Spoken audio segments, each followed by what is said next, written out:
우리가 평안한 노래를 부르고 전쟁의 모든 소음이 멈춘 듯한 그런 은혜가 우리에게 임하여 하나님 앞에 큰 감사를 올려드립니다. 예, 할렐루야. 우리는 요즘 전쟁 같은 시간을 보내죠.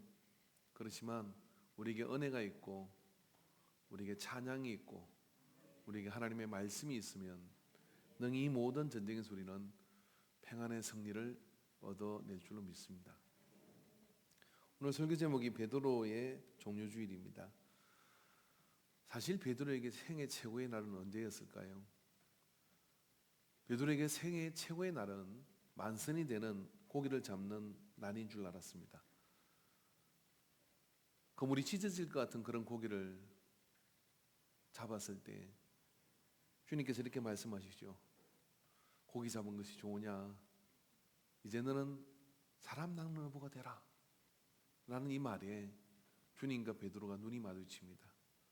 그리고 베드로는 배와 그물을 버려두고 예수님을 따라 나서요. 예수님을 따라 나서고 난 다음에 갈릴리 동네에서 두루 다니며 주님과 함께 많은 기적의 시간들이 있었습니다. 그러나 여전히 갈릴리는 촌 동네이고 여전히 갈릴리에 있는 베드로는 그렇게 알아주는 사람이 없었어요.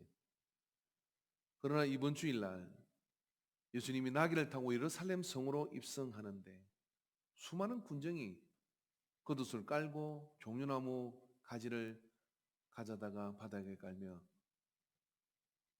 호산나 주의 이름으로 오시는 이여 라고 예수님을 열렬히 환영하는 무리 속에 있게 되었습니다.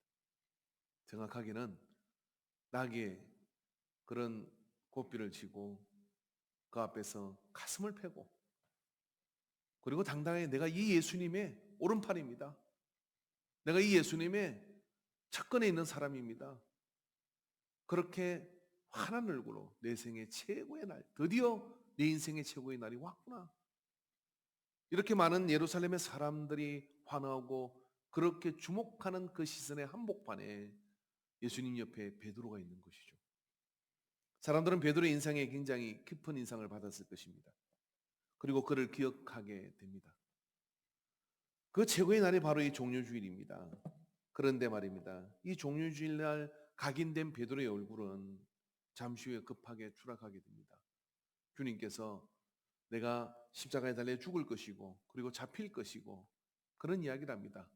죽고 난 다음에 3일 만에 살아나서 갈릴리에서 내가 너희를 다시 볼 것이다. 그때 베드로는 이렇게 얘기하죠. 주님의 눈을 똑바로 보고 이렇게 얘기합니다. 뭐라고 얘기합니까? 다른 사람이 다 배신해도 저는 죽는 한이 있더라도 주님을 따르고 배신하지 않습니다. 그렇게 얘기합니다. 다른 제자들도 유구동성으로 베드로의 그런 어떤 말에 동의해서 그렇게 이야기를 합니다. 그렇지만 오늘 본문이 배경이 되는 가야바 대제사장의 뜰에 예수님이 잡히시게 되고 졸지에 겟세마네 동산에서 기도 끝나고 난 다음에 가룟유다의 배신으로 마치 몽둥이를 들고 온 그런 병사들에 의해서 흉악한 죄수가 끌려가는 그 상황에 직면한 베드로는 정신적 상태가 굉장히 공황 상태에 빠지게 됩니다. 그렇지만 내가 주님을 따라가겠다고 말씀했으니 예수님 잡혀간 그 대제사장 가야바의 집으로 걸음을 옮겼어요. 안뜰에서 예수님은 심문을 받고 있습니다. 예수를 고발하는 사람들이 나와서 이렇게 얘기하죠. 제가 3일 만에 성전을 헐어버리고 새로 짓겠다고 이야기를 했습니다. 그런저런 많은 이야기들 하는데 묵묵부답인 예수님이 가야바가 또 이렇게 묻습니다. 네가 하나님 아들이냐? 네가 말하였도다. 하는 이런 심각한 질문들과 예수님을 잡아 죽이기 위해서 그렇게 신문하는 과정 속에 있었는데 바깥들에서는 다른 장면이 펼쳐지고 있었습니다. 한 여종이 와가지고 이렇게 묻습니다. 사람들이 뜰 가운데 불을 피우고 함께 앉았는지라 베드로가 그 가운데 앉았더니 한 여종이 베드로의 불빛을 향하여 앉은 것을 보고 주목하여 이르되 이 사람도 그와 함께 있었느니라 하니 장작불이 밝으면 얼마나 밝겠어요. 그 허름한 장작불 가운데서도 베드로가 거기 앉았는데 그의 얼굴을 정확하게 기억하고 그리고 그가 예수님과 함께 어깨를 펴고 예루살렘 성으로 입성하는 앞에 누구보다도 앞장서서 주님의 행렬에 앞장서서 가던 베드로를 기억했던 것이죠. 베드로가 부인하여 이르되 이 여자여 내가 그를 알지 못하노라 하더라. 조금 후에 다른 사람이 또 다른 사람이 보고 아닌데 이르되 너도 그 도당이라 하거늘 베드로가 이르되 이 사람은 나는 아니로다 하더라. 한 시간쯤 있다가 또 다른 사람이 이야기합니다. 세 사람이나 베드로가 너 예수님 옆에 있던 사람이지 않냐? 예수님의 눈을 보고 다른 사람 다 배신해도 나는 주님을 떠나지 않겠습니다 라고 이야기했던 베드로는 이제 그들의 눈앞에서 이렇게 얘기합니다. 모른다고. 나는 그 도당이 아니라고.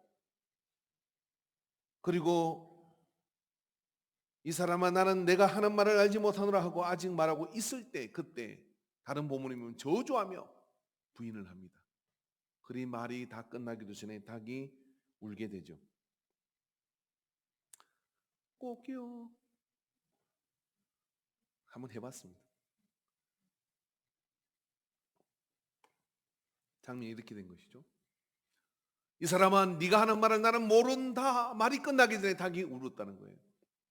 그 상황 또 안에 장면이 61절에 펼쳐지게 되는데 그때 바로 안뜰에 있던 주께서 돌이켜 베드로를 보시니 베드로가 주의 말씀 곧 오늘 닭 울기 전에 내가 3번 나를 부인하려 하심이 생각나서 그 밖에 나가서 심히 통곡하니라 라고 말씀합니다. 안뜰에 있던 주님이 가야바에게 이런 시문을 받고 네가 하나님의 아들이냐? 우리가 더 이상의 증거를 어디서 구하겠느냐? 그러면 저를 죽이라고 누가 나서서 저를 죽일 것이냐? 라고 이야기하는 그 상황이 말입니다. 예수님이 베드로가 바깥들에서 부인하고 있을 때 그 순간 부인하는 그 순간에 주님이 돌아보셨다는 거예요. 바깥들에 있는 베드로를 돌아보신 것이죠. 바깥들에 있는 베드로를 돌아보는 순간 베드로와 예수님의 눈이 그곳에서 마주치게 되는 겁니다. 돌이켜 보시고 돌이켜 주님은 베드로를 주목하고 봤습니다. 베드로와 예수님의 눈이 마주쳤을 때 베드로는 밖으로 나가 통곡하며 울기 시작했어요. 여러분 예수님이 어떤 눈빛으로 베드로를 봤을까요? 성경은 그까지는 기록하지 않습니다. 어쩌면 그 눈을 못 깨간 사람은 유일한 한 사람 베드로뿐입니다. 우리가 그러나 상상할 수 있는 눈빛은 있죠. 1번 주책맞게 따라와서 2번 그렇게 죽는다고 하더니 배신하냐. 사람은 여러분 눈빛 하나로 많은 말을 해요. 그렇지 않습니까 여러분? 말을 안 해도요 눈빛으로 경멸하는 눈빛도 있고 위로하는 눈빛도 있고 사랑하는 눈빛도 있고 그 눈빛으로 많은 말을 하는데 예수님은 어떤 눈빛으로 바깥들에 배신하는 베드로를 부인하는 순간 주님이 돌이켜 돌아보시고 바라본 눈빛은 어떤 눈빛일까 하는 겁니다.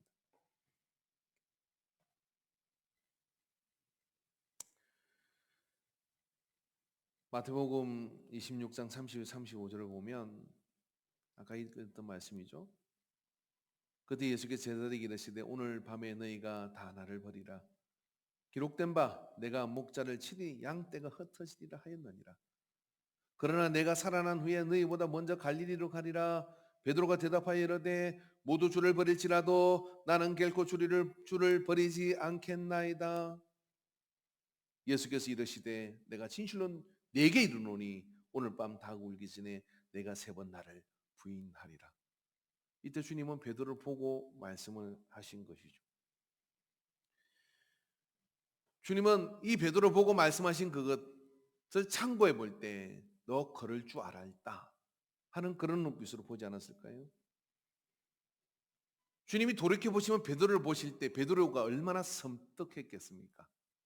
주님과 눈이 마주쳤을 때 그 시선만큼은 피하고 싶었는지도 모릅니다. 그러나 누가복음은 여기에 잔인하게 이 부분을 기록하고 있습니다.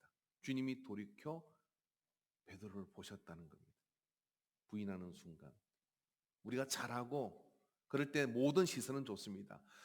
나귀를 타고 예루살렘 성으로 입성하는 예수님의 앞장서서 갈 때 자, 나 좀 봐.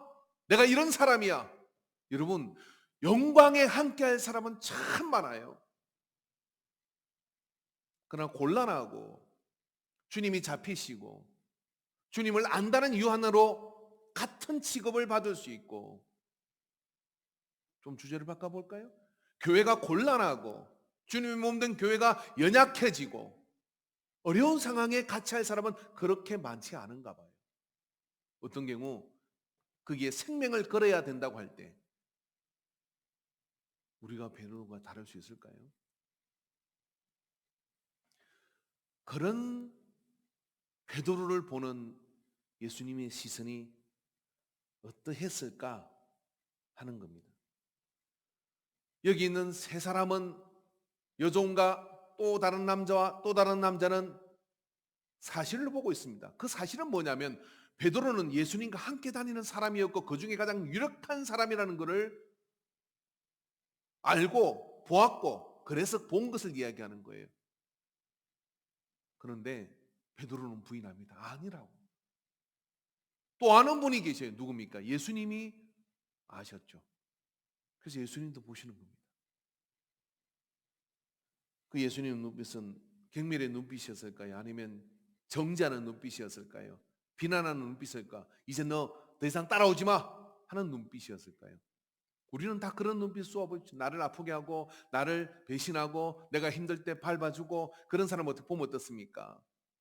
너 그럴 줄 알았어. 너 그런 인간이지. 그렇게 보지 않겠냐 이 말이죠. 그런데 말입니다. 우리가 예수님을 좀 더 관찰하고 알다 보면 요한복음 1장 40절 41절에 보니까요. 요한의 말을 듣고 예수를 따르는 두 사람 중에 하나는 시몬 베드로의 형제 안드레라. 그가 먼저 자기의 형제 시몬을 찾아 말하되 우리가 메시아를 만났다 하고, 메시아는 번역하면 그리스도라. 데리고 예수께로 오니 예수께서 보시고 이르시되 내가 요한의 아들 시몬이니 장차 게바라 하리라 하시니라. 베드로가 처음 예수님을 만났을 때 예수님께서는 이름을 바꿔줍니다. 게바라해라. 게바가 뭐냐면 반석이란 뜻이에요. 그러니까 너는 참 든든하구나. 그리고 주님은 또 나가서 말씀하십니다. 네 이름 위에 내 교회를 세우리라. 사람들이 나를 누구라 하느냐? 다른 제자들이 대답하지 못하고 있는데 베드로가 이렇게 대답합니다. 주는 그리스도여 살아계신 하나님의 아들이니다. 그 고백을 할 때 바요나 시모나 이것을 알게 한 것은 너의 혈육이 아니라 하늘에 계신 너의 아버지니라 하고 예수님 눈이 정말 기대와 여전히 지지하는 눈빛으로, 그 지지하는 눈빛으로 베드로를 보시는 거죠. 그리고 예수님께서는 네가 3번 나를 부인할 것이다 라고 또 베드로에게 말씀하며 보십니다.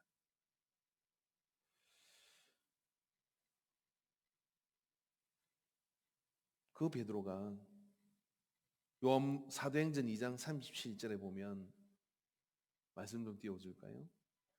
그들이 이 말을 듣고 마음에 질려 베드로와 다른 사도들에게 물어 이르되 형제들아 우리가 어찌할꼬 하거늘 베드로가 이르되 너희가 회개하여 각각 예수 그리스도 이름으로 세례를 받고 제 사함을 받으라. 그러면 성령의 선물을 얻으리니 이 약속은 너희와 너희 자녀와 모든 먼데 사랑 곧 우리 하나님이 얼마든지 부르시는 자들에게 하신 것이라 하고 또 여러 말로 확정하여 권하여 이르되 너희가 이 패역한 세대에서 구원을 받으라 하니 그 말을 받은 사람들은 세례를 받으며 이날의 신도의 수가 3,000이나 더하더라. 그들이 사도의 가르침을 받아 서로 교제하며 떡을 떼어며 오롯이 기도하기를 힘쓰니라. 오순절 마가다른 성령이 임하고 성령이 나오는데 베드로는 15분짜리 설교를 합니다. 저도 오늘 15분 설교하고 끝낼 거예요. 15분짜리 설교를 하는데 그 15분짜리 설교를 들었던 예루살렘의 오순절날 거리에서 이 설교를 들었던 사람들이 우리가 어찌할꼬 그러며 회개하고 세례를 받은 사람이 3,000명이 세례를 받고 떡을 떼며 초기 그리스도의 교회가 열리게 되는 거예요. 자, 여러분, 예수님은 베드로가 부인할 것을 알고 있었습니다. 모르는 건 베드로죠. 그런 예수님이 가야바의 안뜰에서 신문을 받으시는 가정 속에 가장 신경 쓰이는 것은 뭐냐면 가야바의 질문이 아니었습니다. 인자는 성경과 하나님이 정한 때를 따라가는 것이지만, 그러나 거기까지 따라온 베드로, 따라오기 이전에 이미 예수님은 베드로를 처음 부를 때 개발하고 부르시고, 네 이름에 내 교회를 세우겠다고 말씀하시고, 고기 잡은 것으로 좋아하는 베드로를 바라보시며 그건 또보다 넘어선 사람을 낚는 어부가 되게 하겠다고 말씀하시는 그 갈릴리에서 베드로를 주목한 눈빛, 그 눈빛은 가야바의 뜰에서도 변하지 않습니다. 왜냐하면 그 베드로를 통해서 3천 명이 회개하여 초기 그리스도인들이 될 것이고, 그를 통하여 이루어갈 하나님의 나라, 천국 복음이 증거되는 나라를 주님은 보고 있기 때문에 가야바의 뜰에서 가장 신경 쓰이는 것은 그 바깥뜰에서 베드로가 거기서 낙심하고 절망하고 가룟유다가 배신한 것을 후회하고 목매어 죽은 것처럼 사단이 그를 공격할까 하는 것이죠. 성경 어디에도 베드로를 보는 예수님의 눈빛이 어떠했는지를 말해주지 않습니다. 그럼 우리가 알 수 있는 것은 뭐냐면 예수님의 눈빛은 한결 같았다고 하는 거예요. 부인할 것을 알고 있는 예수님은 그를 통하여 3천 명이 회개해서 하나님 앞으로 돌아오는 거대한 역사를 보고 계시는 것이죠. 그렇기 때문에 가야바의 뜰에서 배신하는 그 베드로는 중요하지 않았습니다. 그건 큰 일이 아니었습니다. 왜냐하면 인자는 팔려갈 것이고 목자를 치는 양떼는 흩어질 것이라고 이야기했으니. 그러나 예수님이 신경 쓰는 것은 뭐냐면 그걸로 인해 베드로가 낙심하고 절망하여 모든 비전들을 내려놓고 초라한 존재로 끝나는 것. 그 순간 베드로가 본 것은 뭐냐면 안뜰에서 예수님이 베드로를 볼 때 개발하고 불러주시고 사람 먹는 어부라고 불러주시고 이 이름에 내 교회를 세우겠다고 말씀하셨던 그 여전한 눈빛으로 배신의 자리에 서 있고 부인한 자리에 서 있고 초라기를 데 없는 그런 자리에 서 있는 나를 주님이 똑같은 눈빛으로 보고 계시다고 하는 거예요. 가룟 자는 그 눈빛을 볼 수 없었습니다. 그러나 베드로는 예수님의 눈빛을 봤어요. 여러분, 사람이 자신이 끝났다고 할 때 우리의 인생은 끝나는 게 아니에요. 우리 인생이 어떤 엉망이 되고 망가지고 또 여러 가지 초라한 상황에 빠질 수 있습니다. 예수님은 지금 잡혀서 초라한 상황에 빠져 있지 않습니까? 베드로는 지금 그렇게 따르던 예수님을 부인하고 이 자기 자신을 용납할 수 있는 그런 상황 속에 이 거지 같은 상황 속에 빠져 있는 거예요. 근데 우리는 끝났다고 그러죠. 내가 더 이상 어떻게 뭘 할 수 있냐고 얘기하죠. 그러나 주님은 이렇게 얘기합니다. 내가 끝났다야 끝난 거야. 그런 상황 속에 주님께서는 베드로를 주목하고 아니야, 넌 여전히 개바이고 넌 여전히 반석이고 넌 여전히 사람 낚는 어부가 될 것이고 너의 전성기는 종료 주일이 아니라 성령이 너에게 임하고 그의 너를 통하여 초기 기독교회가 일어날 것에 대한 그 문을 여는 자, 그런 자라고 여전히 지지하는 눈빛으로 베드로를 응시합니다. 그 베드로를 응시할 때 어떻게 됩니까? 사단이 베드로를 빼앗을 수가 없어요. 예수님 마음이 얼마나 급하셨는지 부활하고 난 다음에 여러분 약속한 갈릴리 호수변에서 디베랴 바닷가에서 이 제자들을 만날 때 온통 예수님의 관심은 베드로에게 향했고 그 베드로에게 내가 너를 지지하고 내가 너를 바라보는 그 눈빛은 조금도 변함이 없는 것을 확인하여 요한의 아들 시몬아 네가 나를 사랑하느냐고 3번 물으시고 그 고백을 받아내시고 내 양을 먹이라 나는 여전히 너를 지지한다. 그렇게 하시는 주님이 우리처럼 나한테 좀 미안하게 했다고 괴롭게 했다고 눈빛을 금방 바꾸며 그렇게 쏘아보았을까요? 아니요. 그 안뜰에서 심문 받으시는 예수님은 바깥들에 있는 베드로만 신경 쓰입니다. 그리고 부인하는 그 순간에 시선을 날려서 베드로를 고정시킵니다. 그것이 베드로에게는 더 아팠던 것이죠. 차라리 노려보고 야단이라도 치고 쏘아보며 너 어떻게 그럴 수 있으라고 이야기하면 속이 좀 시원할 것 같은데 왜 그런 거 있지 않습니까? 내가 잘못했는데 좀 때렸으면 좋겠는데, 예? 집에 갔는데 엄마가 밥 먹자 뭔가 할 것 같은데 말하지 않을 때, 물론 저는 그런 스타일이 아닙니다. 근데 그게 더 아프잖아요. 잘못해서 좀 맞으면 좋겠는데. 아니요, 예수님은 그렇게 하지 않으셨어요.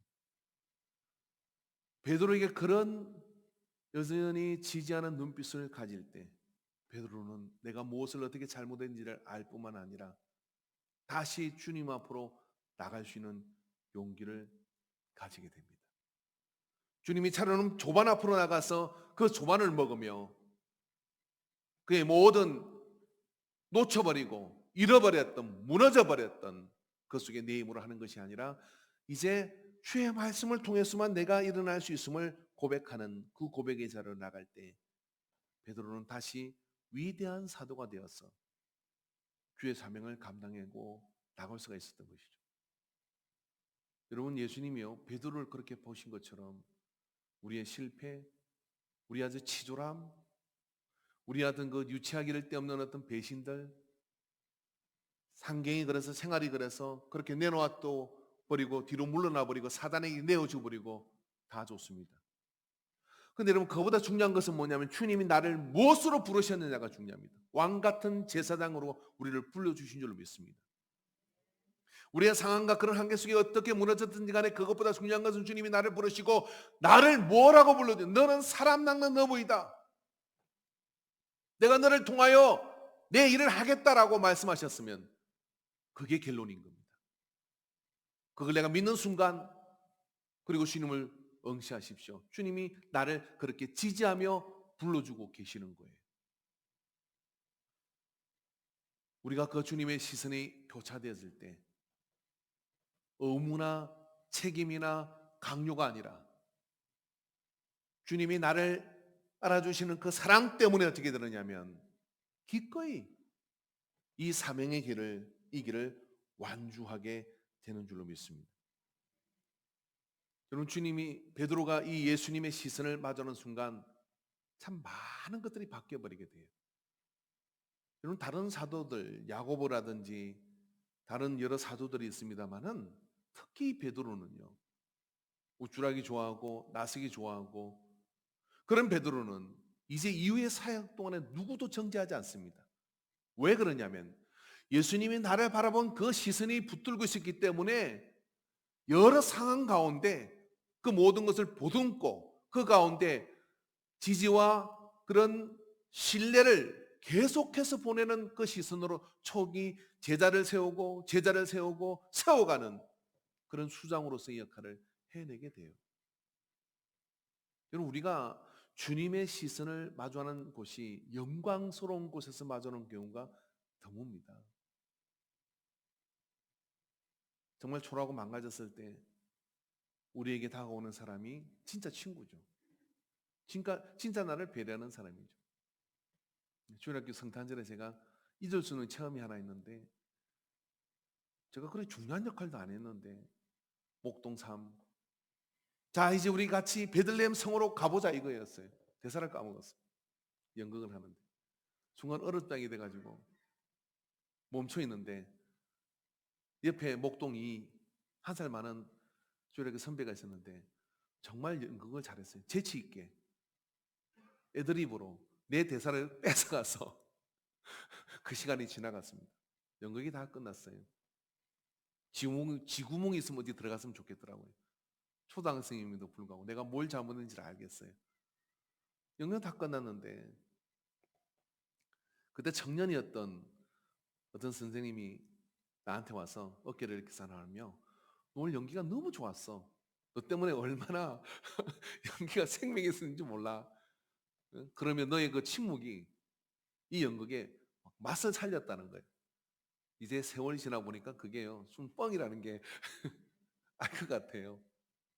그런데 나는 그분을 한평생 자주 잊지 못하고 생각을 합니다.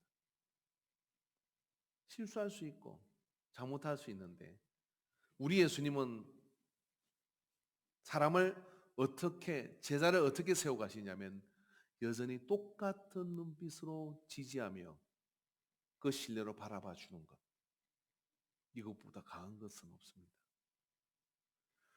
그래서 치명적인 두고두고 말거리가 될 수 있는 거기에 빠진 베드로를 다른 사람은 다 어떻게 본다 할지라도 예수님이 어떻게 봤냐면 개발하고 부르시고 너를 네 이름에 내 교회를 세울 거라고 부르시고 내가 너를 사람 낚는 어부가 되게 할 것이다 하는 똑같은 눈빛으로 가야바의 뜰에서 예수님은 베드로를 보셨고 베드로의 어쩔 줄 몰라 하는 그 흔들리는 시선 그것으로 베드로의 인생이 끝난 게 아니라 고정된 여전히 지지하는 예수님의 시선대로 베드로는 사도행전 2장에서 큰 역사를 이루고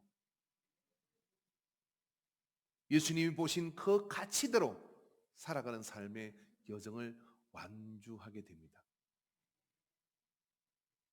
베드로를 본 그 주님의 시선이 오늘 우리가 어떤 주소 속에 있다 할지라도 어떤 상황 속에 있다 할지라도 내가 하나님의 은혜를 받아 주 예수 그리스도를 나의 구주로 고백하는 사람들은 부르신 이유가 있는 것이고 그 부르신 이유를 따라 주님은 동일한 시선으로 우리를 보고 있음을 저는 제 경험을 통해서도 알고 베드로의 말씀을 통해서도 알 뿐만 아니라 여러분도 그런 시선을 만나게 되고 또 만나신 분들은 그 주님의 시선을 따라 그 주님의 시선이 머무는 곳으로 나아가서 하나님의 비전이 나의 비전이 오늘 찬양한 것처럼 그렇게 비상하는 믿음을 가지게 되기를 주의 이름으로 축원합니다. 베드로는 다른 사람을 정죄하지 않았고 영혼의 자유함이 일어났고 이제 주님의 시선을 본 제자가 되어서 그 눈빛으로 또 다른 사람을 바라봐 주는 그리고 바라보고 그 시선을 따라 주님이 행하시는 가시는 그곳으로 사람의 영혼을 또 다른 제자들을 세워가는 위대한 사도로서의 여정을 시작합니다. 우리에게 이런 어떤 멋진 일들이 일어나게 되기를 주의 이름으로 축원합니다. 여러분 눈을 감고 오늘 이 예배를 마치고 난 다음에 홀로 기도할 때 주님이 나를 어떻게 보실까라고 할 때 이제 믿으시기 바랍니다. 내가 어떤 상황 속에 있다 할지라도 주님은 나를 향하여 여전한 눈빛으로 보시며 그 눈빛을 의지하고 우리가 빛 가운데로 나오게 됨을 확신하시기를 주의 이름으로 축원합니다. 할렐루야. 하나님은 우리에게 이와 같은 은혜를 주시려고 예수 그리스도를 우리에게 보내주셨고 이 고난 주간에 우리에게 여러 가지 어떤 그런 마음이 요동치는 일도 있고 많이 있지만은 이 주님의 시선을 따라가는 이 고난 주간의 시간들이 되기를 주의 이름으로 축원합니다. 그래서 이 고난 주간에 여러분 특별히 이제 고난 주간의 새벽 시간에 가상 실현을 내서 할 것 같은데요. 온라인을 통해서 밴드에 여러분 들어가시면 새벽 동일한 시간에 밴드에서 예배를 드릴 수 있습니다. 그래서 최근에 이제 밴드에 4명까지 접속자가 있더라고요. 한번 이거 해보고 싶어요. 뭐냐면 이 고난 주간인데 이번 주간에는 여러분 면역 체계 강화를 위해서 금식을 하지 마십시오. 잘 드시고 그리고 잘 주무시고 그리고 새벽 4시 반에 일어나셔서 그리고 늦어도 50분에 일어나셔서 한번 기도하고 핸드폰에 밴드를 좀 적절한 높이 올려놓고요. 다 켜십시오. 그러면 음악이 쫙 나갈 거예요. 나가면 거기서 아주 멋진 목소리가 나옵니다. 화면은 나오지 않아. 그래서 거기에 이제 여기 오신 분들이 또 말씀을 읽고 같이 이렇게 찬양하고 또 예배가 드려지게 될 겁니다. 한번 그런 행진을 해보고 싶어요. 그래서 여러분이 그 새벽 시간에 예수님이 베드로를 바라보신 그 시선을 여러분이 한 번이라도 접하게 된다 그러면 베드로의 삶 속에 일어난 놀라운 일이 우리의 삶 가운데서도 일어나며 우리를 온전케 회복시키는 코로나가 바이러스가 준 특별한 선물을 준 고난주간이 될 줄로 믿습니다. 피할 수 없으면 절개되잖아요.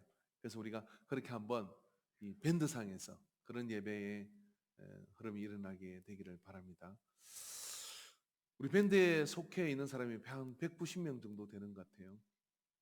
그 중에 저는 이제 우리 재직들은 다 새벽에 핸드폰을 켤 줄로 믿고, 켜는 방법은 알람을 설정하시면 됩니다. 그리고 또 그게 잘 안 되는 분은 생리적 알람이 있어요. 물을 한 바가지 드시고 주무세요. 그럼 어김없이 새벽에 일어납니다. 그때 일어날 때 또 누워서 주무시지 마시고, 좀 일찍 일어났다 싶으면 한 30분 기도하시고, 그래서 새벽을, 내가 새벽을 깨우리라. 파수꾼이 새벽을 기다린 것 같이 내가 이 새벽 예배를 열망하고 기다린다 하는 마음을 가지고 딱 5일, 월화수목금토, 토요일 안 합니다. 월화수목금까지, 그렇게 한번 행진하는 저와 여러분이 되길 바랍니다. 우리 밴드는 참, 여러분 밴드는 참 잘 만들어 가지고, 내 입에 내가 감사하는 건 이 밴드를 참 감사해요. 누르면 이름이 쫙 나와요. 누가 출석을 했는지 다 나오니까. 여러분, 그래서 이 출석표를 이인재사님 찍으시고, 할렐루야. 다 그래서 한번 우리가 그런 온라인상의 새벽기도 행진을 하게 되기를 주로 축원합니다. 그래서 은혜가 겨우시면 또 나오셔도 좋을 것 같고요. 그래서 새벽에는 넓은 공간에 앉을 수 있으니까 여러분, 그래서 같이 한번 기도하고 함께 이 코로나 바이러스의 고난 주간, 그래서 고난 주간의 은혜가 이 모든 바이러스의 해독성을 덮어버리는 그런 역사가 나타나게 되기를 주의 이름으로 축원합니다. 할렐루야. 기도하겠습니다.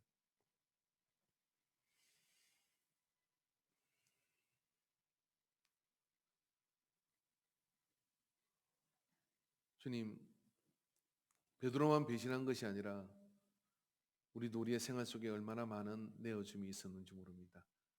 환경 때문에 또 여러 가지 어떤 그런 상황에 이끌려서 신앙을 저버린, 또 드러내놓고 저버린 것은 아니지만 암암리에 그렇게 내어준 그 모든 상황 속에 주님은 우리를 여전히 처음 부르셨던 은혜대로 바라보고 있음을 우리가 망각하지 않게 하여 주시옵소서.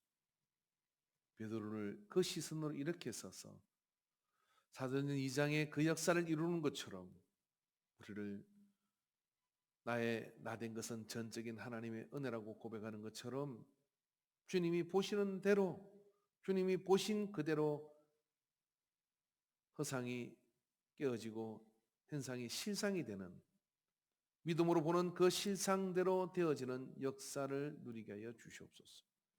우리를 그렇게 사용하여 주심을 믿사옵고 예수님의 이름으로 기도하옵나이다. 아멘. 찬양 드리